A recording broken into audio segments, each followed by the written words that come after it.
Hi friend, तमन्ना technical institute में आपका स्वागत है। आज हम फिर से नया वीडियो लेके आ गए हैं। आज के वीडियो में हम देखेंगे स्प्लिट एसी के आउटडोर के बारे में। हमारे पास ये देखिए नॉन इन्वर्टर आउटडोर आया हुआ है। इसकी फुल इंफॉर्मेशन दूंगा, कौन सी चीज मैकेनिकल इलेक्ट्रिक कहाँ लगी होती है, किस चीज का क्या काम है। तो देखिए, सबसे पहले मैं आपको बता दूं कि ये एलजी का आउटडोर यूनिट है। आउटडोर यूनिट में कौन से कंपार्टमेंट में क्या क्या काम है उसका मैं बताऊंगा। सबसे पहले मैं आपको बता दूं कि ये कंप्रेसर है। अब ये कंप्रेसर रोटरी टाइप का कंप्रेसर है। और कंप्रेसर का काम क्या है? तो गैस को खींचना और हाई प्रेशर बना के गैस को फेंकने का काम करता है। इसके साथ जो ये लगा हुआ है, ज्यादातर लोगों को ये कंफ्यूजिंग होता है कि ये चीज क्या है।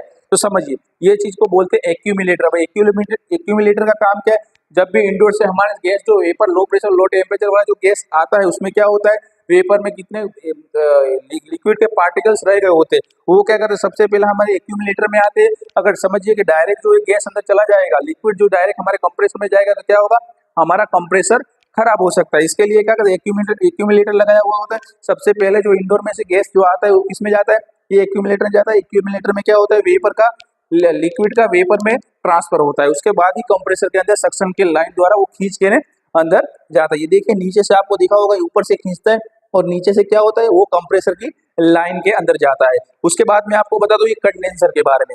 वो लाइन क्या जाती है, डिस्चार्ज प्रेशर से कंडेंसर। कंडेंसर का काम क्या है, हाई प्रेशर और हाई टेम्परेचर जो वेपर गैस आता है उसको क्या होता है, लिक्विड में ट्रांसफर करने का काम कौन करता है, हमारा कंडेंसर करता है। अब कैसे करता है समझिए, पीछे से ये फैन जब घूमेगा, पीछे से हवा इसको खींचेगा और कंडेंसर को हवा मिलेगी और क्या करेगा, ये गर्म हवा एसी को क्या बाहर फेंक देगा। ये जो हवा है गर्म, उसको बाहर फेंक देगा। इसके लिए क्या होता है, आउटडोर ज्यादातर आपने देखा होगा, आउटडोर को हम बाहर क्यों लगाते हैं, इसका कारण रूम की जो गर्मी होती है, वो गर्मी को क्या रिमूव करने का काम कौन करता है, ये रिमूव जितनी भी गर्मी आती है तो सबको बाहर फेंकने का काम कौन करता है, ये हमारा आउटडोर करता है। ये गर्म हवा इससे टकरा के क्या होता है, निकल के वेपर से लिक्विड में ट्रांसफर हो जाती है। ज्यादातर ये आउटडोर में तुमने देखा होगा दो टाइप के कंडेंसर आते हैं।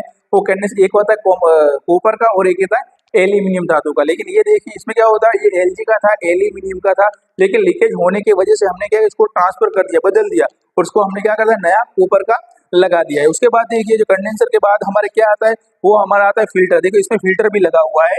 ये अंदर की साइड में आप देखिए फिल्टर लगा हुआ है। फिल्टर का काम क्या है समझिए। अब फिल्टर क्या करता है, जब भी गैस हमारा जो हाई प्रेशर वाला जो गैस आता है, उसमें क्या होता है कुछ भेज रह गया है, तो कुछ नमी है, तो उसको दूर करने का काम कौन करता है, हमारा फिल्टर करता है। फिल्टर के बाद जो हमारे लगी हुई है कैपिलरी लगी हुई है, आप देख सकते हैं ये तार के जैसे लगी हुई है ये कोने में। ये देखिए, ये क्या है, कैपिलरी। अब कैपिलरी का काम क्या है समझिए, कि हाई प्रेशर और हाई टेम्परेचर वाला जो गैस आता है, उसको क्या प्रेशर ड्रॉप करता है। क्या करता है, वो प्रेशर जो स्पीड में आता है उसको क्या करता है, क्योंकि उसका उसका जो छेद होता है वो सुई सुई की सुई सुई जितना उसका छेद होता है, इसके लिए वो क्या होता है, प्रेशर को ड्रॉप कर देता है। ऐसे कार्य करता है पूरा, समझिए। उसके बाद क्या होता है, ये समझिए कि इंडोर और आउटडोर का हमें कनेक्शन करना है। तो अब जैसे पाइप जो जहाँ पे लगती है, तो जो ये सक्शन वाले, ये डिस्चार्ज वाले, ये देखिए इसमें क्या होता है, जब भी हम कनेक्शन देते हैं, यहाँ पे जो दो फ्लेयर नट के आधार से क्या लगेगी, हमारी जाड़ी और पतली पाइप लगाएंगे। उसके बाद जब इंडोर का और आउटडोर का कनेक्शन हो जाए, इसके बाद ये वाल है देखिए, सक्शन वाल और डिस्चार्ज वाल हमें बोलते हैं। इसे क्या करते हैं, हम एलएनकी की मदद से जब भी हमें एसी इंस्टॉलेशन हो जाता है, एसी इंस्टॉलेशन या हमें खोलना है, गैस को लॉक करना है, तो इसका उपयोग करके हम क्या करते हैं, ये वाल के उपयोग से हम गैस को स्टोरेज कर सकते हैं, या गैस को निकालना है, प्रेशर बना है, सब चीज हम इससे कर सकते हैं। ये देखिए इसकी चार्जिंग लाइन, यहाँ पे क्या हमें गैस अगर चेक करना है कि प्रेशर हमें चार्ज करना, क्या कर सकते हैं हम, यहाँ पे देखिए पिन है, ये पिन की मदद से हम क्या करते हैं, जब भी हम चार्जिंग लाइन लगाएंगे तो इससे क्या होगा, हम प्रेशर भर भी सकते हैं, गैस चार्ज भी कर सकते हैं, सब चीजें कर सकते हो। ये क्या होता है, इतनी मैकेनिकल पार्ट जो आते हैं, ये क्या होता है, आउटडोर में हमारे लगे होते हैं। जो ये जो एसी है वो कौन सा नॉन इन्वर्टर एसी है समझिए। ये मैकेनिकल पार्ट तो सब में सेम ही होते हैं, लेकिन वो क्या होता है, कंप्रेसर थोड़ा चेंज होता है। वो क्या डीसी कंप्रेसर होता है, जो पीसीबी से स्टार्ट होता है। इन्वर्टर कंप्रेसर होता है और नॉन इन्वर्टर एसी में इसका कंप्रेसर होता है वो साधा नॉन इन्वर्टर होता है, यानी कहने का मतलब डायरेक्ट स्टार्ट होने वाला होता है। अब इलेक्ट्रिक कौन सी चीज आती है उसके बारे में हम जानेंगे। तो सबसे पहले मैं आपको बता दूं, जब भी इंडोर से पावर आता है, जैसे आउटडोर को हमें स्टार्ट करना, तो क्या करना पड़ेगा, पावर तो देना ही पड़ेगा। पावर के बिना हमारा स्टार्ट नहीं होगा। तो ये देखिए दो केबल लगे हुए, एक है एल, एक है एन, यानी कहने का मतलब लाइन और न्यूट्रल हम देंगे। और यहाँ पे क्या होता है, यहाँ पे किसी भी जगह पे ये अर्थिंग का केबल है, देखो यहाँ पे लिखा हुआ है ये अर्थिंग है। हमें क्या करना है, अर्थिंग इसको देना। जो तीन केबल जो आते हैं नॉन इन्वर्टर एसी में, उसमें बाहर निकलते हैं इंडोर में से स्टार्ट करने के लिए मशीन को, तो ये क्या करे, लाइन और न्यूट्रल यहाँ लगेगा। उसके बाद आता है हमारा पावर तो हमने दे दिया। अब क्या होगा, ये देखिए कैपेसिटर है, ये 50 एमएफडी का कैपेसिटर है, प्लस 50 + 2 का।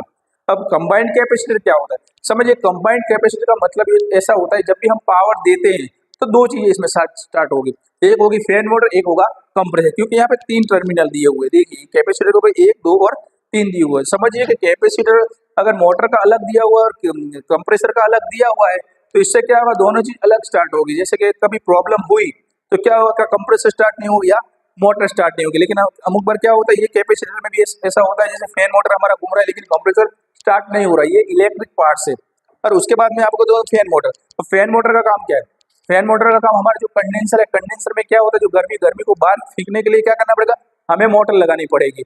ये एंटी क्लॉकवाइज और क्लॉकवाइज दो टाइप की मोटरें आती है। इससे क्या होगा, हवा खींचना और इसका जो आकार होता है, कौन सी पोजीशन में घूमता है, वो चीजें मोटर पे डिपेंड करती है। इतने इलेक्ट्रिक हमारे पार्ट्स होते हैं। इन्वर्टर और नॉन इन्वर्टर में दोनों में इतना मैकेनिकल जितने भी पार्ट्स आते हैं सब सेम पार्ट्स आते हैं। कंप्रेसर क्या होता है, वो डीसी कंप्रेसर होता है, ये हमें डायरेक्ट कंप्रेसर स्टार्ट कर सकते हैं, उसमें स्टार्ट नहीं कर सकते। जबकि मैकेनिकल जो पार्ट्स आते हैं, मैकेनिकल पार्ट्स में क्या डिफरेंट आता है, उसमें क्या होता है, इंडोर और आउटडोर में दोनों में पीसीबी दी होती है। अमुक टाइम से वो कंप्रेसर क्या, कंप्रेसर की स्पीड को कम या ज्यादा कर सकते हैं। जबकि ये कंप्रेसर जो हमारा नॉन इन्वर्टर रेगुलर वही सिस्टम से काम करता है। हमारा वीडियो आपको कैसा लगा प्लीज कमेंट करके जरूर बताएं। ज्यादा से ज्यादा ये वीडियो को शेयर करें और चैनल पे अगर नए हैं तो प्लीज चैनल को सब्सक्राइब करें।